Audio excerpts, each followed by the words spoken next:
जुलाई 2023 के तीसरे सप्ताह की बात है। दरअसल एक पत्रकार एक महिला के पास जाता है। महिला से जाकर कहता है कि वे एक बहुत बड़े अखबार का पत्रकार है, आपकी बेटी के साथ जो भी कुछ हुआ था उस कहानी को जानने के लिए आया है।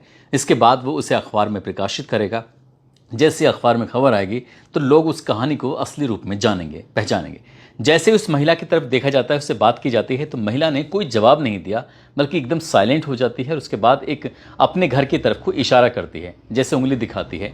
उस पत्रकार ने पूछा कि मैं समझ नहीं पा रहा हूँ कि आखिरकार आप क्या दिखाना चाहती हैं, क्या बताना चाहती हैं। वो कहती है कि एक बड़ा सा वृक्ष आपको दिखाई दे रहा है, उस बड़े से वृक्ष के नीचे उसकी बेटी की लाश दफन है। देखो 11 साल में वो पौधा जो हमने लगाया था वो कितना बड़ा वृक्ष बन चुका है। काश पुलिस ने, सीआईडी ने, सीबीआई ने अगर अपनी ईमानदारी से जांच पड़ताल की होती तो हमारी बेटी को इंसाफ मिल जाता। लेकिन प्रकृति ने इंसाफ कर दिया है, पौधे को आज बड़ा वृक्ष बना दिया है। उसकी छांव के नीचे हम बैठे रहते हैं और देखते रहते हैं कि यही हमारी बेटी है। दरअसल ये कहानी उस इलाके की है, उस धर्म स्थला इलाके की कहानी है, जहां पर एक नकाबपोश व्यक्ति ने एसपी को पत्र लिखा और पत्र लिखे कहा कि साहब, मैंने अपने हाथों से सैकड़ों लाशों को दफन किया है। दरअसल इसके बाद ये मामला पूरे देश भर में चर्चित हो जाता है। उसके बाद फिर बड़े बड़े ऑफिसर जो खूब ईमानदार होते हैं उनको जांच दी जाती है और 13 ऐसे स्थानों की खुदाई होना शुरू हो जाती है, ये देखने के लिए, पड़ताल करने के लिए कि वो नकाबपोश, उसकी बातों में कितनी सच्चाई है।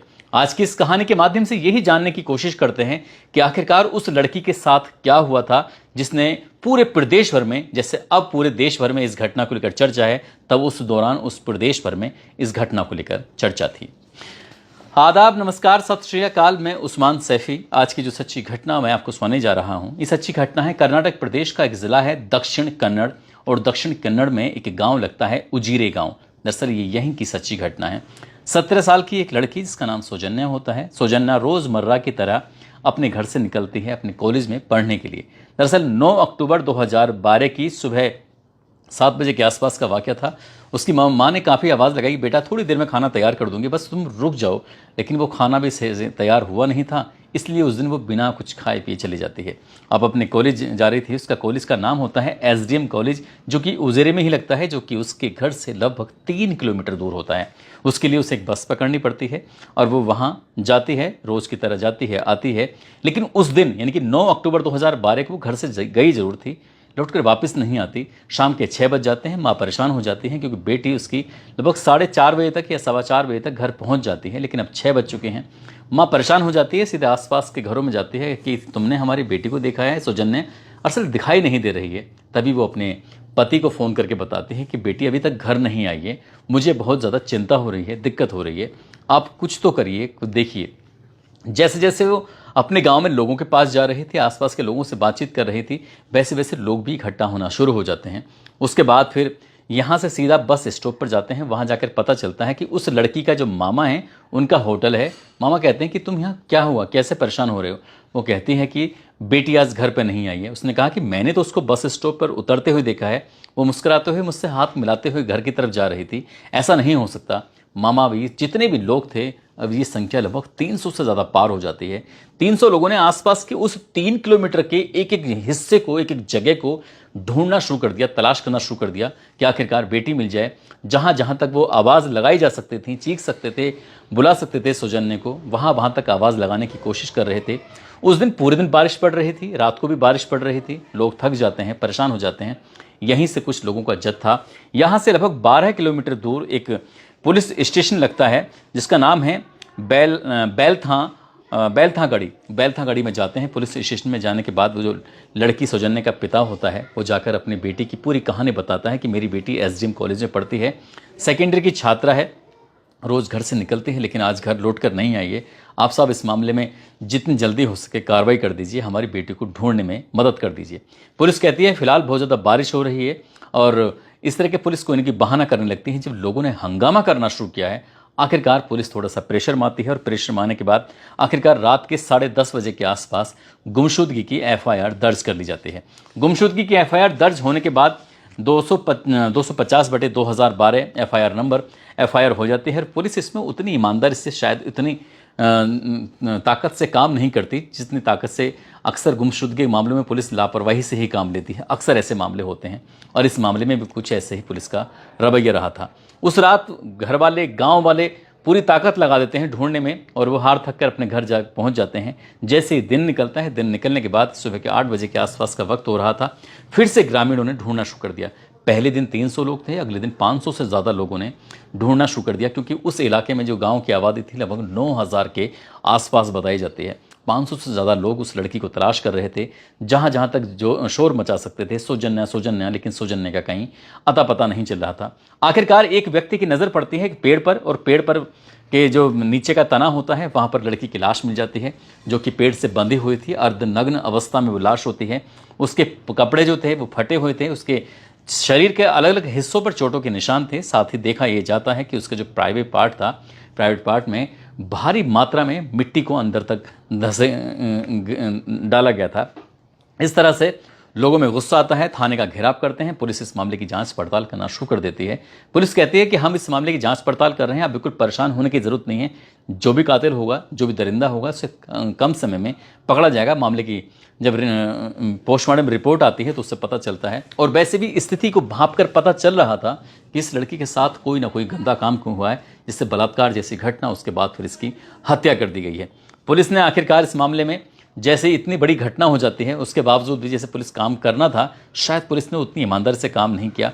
अगला दिन यानी कि 11 अक्टूबर 2012 आ जाता है, और 11 अक्टूबर 2012 जैसे आता है तो 5 लोग जो होते हैं एक व्यक्ति को घसीटते हुए लेके आ रहे थे, और इसी बीच में किसी ने शोर मचा दिया कि आखिरकार वो व्यक्ति पकड़ा गया है जिसने इस सौजन्य की हत्या की है, यानी कि बलात्कार के बाद जिसकी हत्या की है।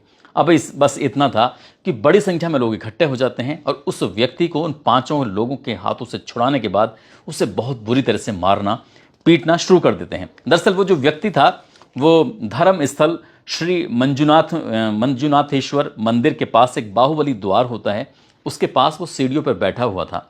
उन 5 लोगों ने उसको पकड़ा, और पकड़ने के बाद पुलिस थाने की तरफ लेके जा रहे थे, और जैसे ले जा रहे थे तो पब्लिक ने जब उसको पीटना शुरू किया है तो ये पता चलता है कि ये बताया जाता है कि इसी व्यक्ति ने इस लड़की के साथ गलत काम किया है, इसी व्यक्ति ने उसको जान से मारा है। पब्लिक का गुस्सा था, उसने उसे पीटना शुरू किया तो लगभग 17 जख्म उसके शरीर पर आए थे, और उससे बहुत ज़्यादा चोटें भी आई थी। आखिरकार उससे पूछा जाता है कि तुम्हारा नाम क्या है।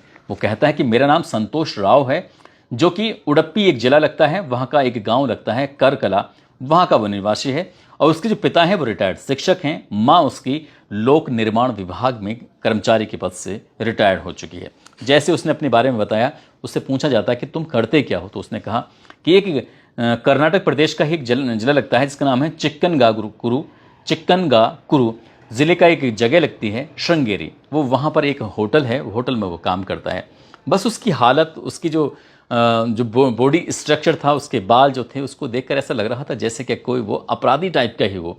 बस पुलिस को एक पकी पकाई खीर थी, पुलिस को वो खीर मिल जाती है। पुलिस आराम से बैठ कर तसल्ली से उस खीर को खा लेती है, यानी कि जैसे कि उसके हाथ में एक थाली में परोस कर भोजन दे दिया जाता है, ऐसे ही उन 5 लोगों ने परोस कर उसे भोजन दे दिया था। और पुलिस ने फिर इसके बाद फिर कुछ ज़्यादा ईमानदारी से काम नहीं किया और उसी को ही पूरी तरह से अपराधी मान लिया।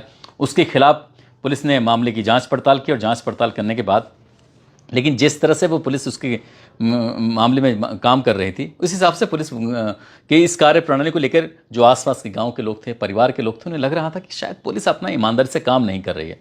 लोगों ने हंगामा करना शुरू कर दिया, और जब हंगामा करना शुरू कर दिया तो उसके बाद बात सीआईडी के पास पहुंच जाती है। सीआईडी से जांच सीबीआई तक पहुंच जाती है, यानी कि पुलिस, सीआईडी और सीबीआई, इन 3 जगह जांच पहुंचती है। जांच पहुंचने के बाद मामला की चार्जशीट लगाई जाती है, मामला अदालत पहुंचता है, और अदालत पहुंचने के बाद फिर इसको जब सजा का नंबर आता है तो अदालत ये कहते हुए इस आदमी को बाइज्जत बरी कर देती है, क्योंकि इस आरोपी के खिलाफ कोई सबूत नहीं है, पर्याप्त सबूत जिसके आधार पर कह सकें कि इसी ने बलात्कार किया है सौजन्या का और इसी ने उसकी हत्या की है। हालांकि वो 6 साल तक जेल में रहता है, और 6 साल जेल में रहने के बाद उसको बाइज्जत बरी कर दिया जाता है। लेकिन इसमें बड़ा खेल हुआ था। अगर हम खेल के पॉइंटों की बात करें तो दरअसल पहले स्थान पर जहां लाश मिल गई थी जैसे ग्रामीणों को, उस जगह पर गांव के लोगों ने कई बार चक्कर काटे थे, लेकिन उस दिन वहां पर शुरुआत में रात भर तो लाश मिली नहीं, लेकिन अचानक से सुबह जब जाते हैं तो वहां पर लाश मिल जाती, जबकि रात भर उसको ढूंढा गया था, तलाश किया गया था। हैरान करने वाली बात यह है कि दिन में भी बारिश पड़ रही थी, रात में भी बारिश पड़ रही थी, लेकिन जब लड़की की लाश मिलती है तो ना तो उसके तन के कपड़े पूरी तरह से भीगे हुए थे, ना ही उसका बैग भीगा हुआ था, और बैग के अंदर जो किताबें रखी हुई थीं ना वो भीगी हुई थीं। इससे ऐसा लग रहा था जैसे किसी और स्थान पर उसकी हत्या की गई है, उस किसी और स्थान पर उसके साथ गंदा घिनौना कृत्य किया गया है। उसके बाद लाश को यहाँ लाकर एक नीले रंग के शॉल से बांध दिया गया है।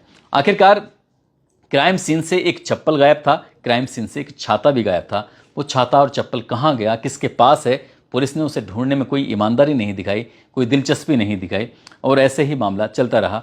पुलिस ने जो 5 लोग पकड़ के लेके आए थे, क्योंकि उन्हें पकी पकाई खीर दे दी, उनसे भी शायद पूरी ईमानदारी से, पूरी शिद्दत से जानने की कोशिश नहीं की कि आखिरकार तुम्हें कैसे मिला, इसकी तुमने कैसे शक किया। हालांकि वैसे बताया जाता है कि वो सीढ़ियों पर बैठा हुआ था, अंधेरे में छुपा हुआ था। इस तरह के बयानबाजी जब बयान लिए जाते हैं तो इनमें से लोगों के अलग अलग बयान थे। ये विरोधाभासी बयान थे जो कि ये अपना आप में तय कर रहे थे कि हाँ, कुछ ना कुछ तो इसमें खेल हुआ है। दरअसल ऐसे 400 से ज़्यादा केस इस इलाके के थे जो कभी सोल्व ही नहीं हुए, और इनमें से लगभग 95 ऐसे केस हैं जो महिलाओं के और लड़कियों के साथ होने वाले अत्याचारों के केस थे, जिनके कभी कोई खुलासे नहीं हुए। ये भी बताया जाता है कि अगर इस मामले की किसी ने कोई रिपोर्टिंग की है, चाहे वो सोशल मीडिया से जुड़ा हो, चाहे वो अखबार से जुड़ा हो, या किसी और संस्थान से जुड़ा हो, या तो उस पर एफआईआर कर दी गई, या फिर उस पर मानहानि का केस ठोक दिया गया, या यदि किसी ने आरटीआई डाल के या फिर कोई जानने की कोशिश की तो उसको किसी न किसी रूप से शांत करने की कोशिश की जाती रही थी। ऐसे ही जब पोस्टमार्टम रिपोर्ट आती है तो पोस्टमार्टम रिपोर्ट में भी डॉक्टरों ने शायद उतनी दिलचस्पी से काम नहीं किया, ये पता करने की कोशिश नहीं की कि आखिरकार पूरा मामला क्या है। बताया जाता है कि जिस टेक्नोलॉजी का इस्तेमाल किया जाता है उस टेक्नोलॉजी का इस्तेमाल न करके एकदम साधारण रूप में ही इसका पोस्टमार्टम कर दिया जाता है, और जो बिसरा रिपोर्ट थी जिसको समय पर भेजना चाहिए था उसको भी समय से कई दिनों के बाद भेजा गया था, जिसके शायद कोई बाद में मायने नहीं होते हैं। क्राइम सीन की भी कोई बारीकी से जांच पड़ताल नहीं की गई थी, ना वहाँ कोई डॉग स्क्वाड गया था, ना ही कोई वहाँ फोरेंसिक टीम गई हुई थी। और लड़की के नाखूनों में जब उसके साथ कोई गलत काम हो रहा था या उसके साथ कोई हत्या जैसी घटना हो रही थी, तो जो भी लोग कर रहे होंगे, क्योंकि उनसे उसने बचने की कोशिश की होगी, तो बचने के दौरान उस लड़की के नाखूनों में कुछ सैंपल्स जो डीएनए आ चुका था, उस डीएनए की जांच उस लड़के से यानी कि संतोष जो मिला था उससे कराई जाती है, तो वो मैच ही नहीं करता है, इसलिए अदालत को उसे बाइज्जत बरी करना पड़ता है। लेकिन 2 लोगों के डीएनए उसके उंगलियों में, उसके नाखूनों में पाए जाते हैं, लेकिन वो किसके थे किसके नहीं थे, पुलिस ने शायद ये भी जानने की, ये भी तफ्तीश करने की कोशिश नहीं की थी।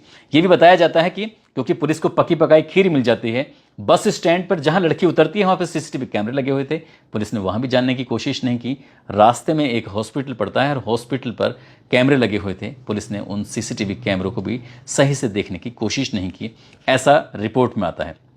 साथ ही ये 2 लोग कौन थे जिनके डीएनए सैंपल उसमें लड़की के नाखून में पाए गए थे, वो भी नहीं मिल पाते हैं, और कातिल आसानी से बच कर निकल जाते हैं। इस बात को लेकर लोगों में गुस्सा भी आता है। जब गुस्सा आता है तो लोग सड़कों पर उतरते हैं, और जब सड़कों पर उतरते हैं तो सरकार पर दबाव पड़ता है। दबाव पड़ने के बाद पुलिस से जांच हटाने के बाद ये मामला सीआईडी को दे दिया जाता है, और नवंबर 2012 की बात है, इस मामले की जांच फिर सीआईडी करने लगती है। सीआईडी ने हालांकि कोशिश की थी ये पता करने की, एक जानवी नाम की लड़की थी, वो उस लड़की की दोस्त भी होती है सौजन्य की।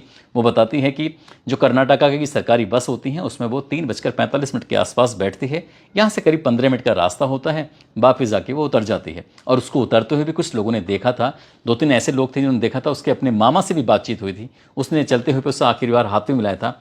लेकिन पुलिस ने और आगे वो कहाँ कहाँ जाती है, किस रास्ते जाती है, और कुछ और ज़्यादा अच्छे से शायद जानकारी जुटाने की कोशिश नहीं की। एक और लड़की थी जिसका नाम वर्षा होता है। ये बताया जाता है कि वर्षा ने 2 ऐसे लड़कों को जो बाइक पर बैठे हुए थे ये कहते हुए सुना था कि यहाँ पर कुछ नहीं हो सकता, कहीं और जगह देखते हैं।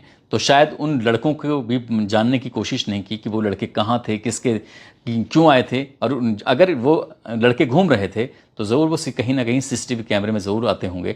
लेकिन ये भी शायद वो जब वक्त आगे निकल जाता है तो कि एक सीसीटीवी कैमरे में जो डीवीआर होती है, जो रिकॉर्ड होता है, उसकी एक म्याद होती है, किसी के 10 दिन, किसी के 15 दिन, कहीं कहीं 1-आध महीने की म्याद होती है। लेकिन वो म्याद भी शायद निकल जाती है। जब तक मामला सीआईडी के हिस्से में आता है तब तक वो सबूतों के साथ अच्छी खासी छेड़छाड़ हो गई होगी।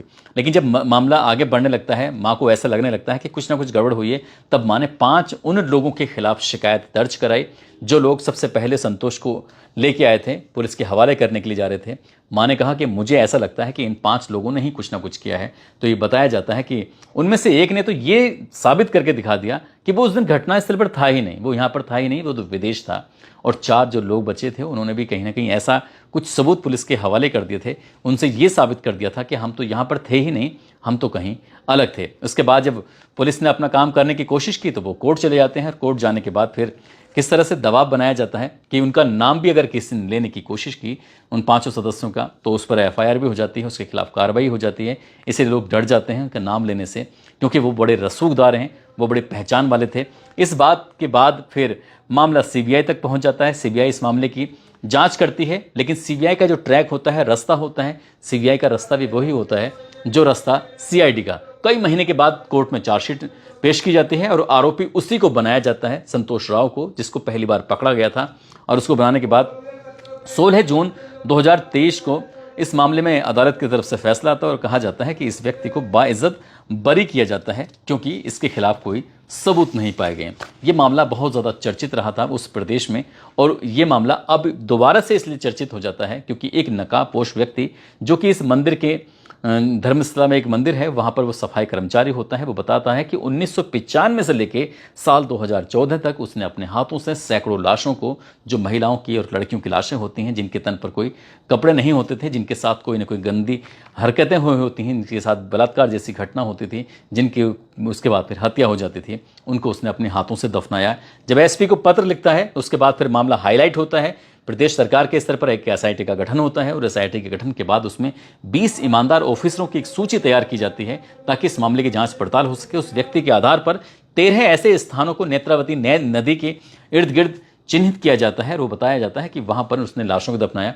हालांकि अभी 12-13 जगह जब खुदाई होती है तो कुछ स्थानों पर करीब करीब 25 मानव कंकाल के कुछ अंश मिल जाते हैं, जिनकी जांच पड़ताल की जा रही है। ये पता करने की कोशिश की जा रही है आखिरकार पूरा मामला क्या है। ऐसी स्थिति में जो इस लड़की की माँ है, उसकी भी एक अंदर से एक उम्मीद जगी है कि हो ना हो उसकी बेटी को भी शायद कोई इंसाफ मिल जाए।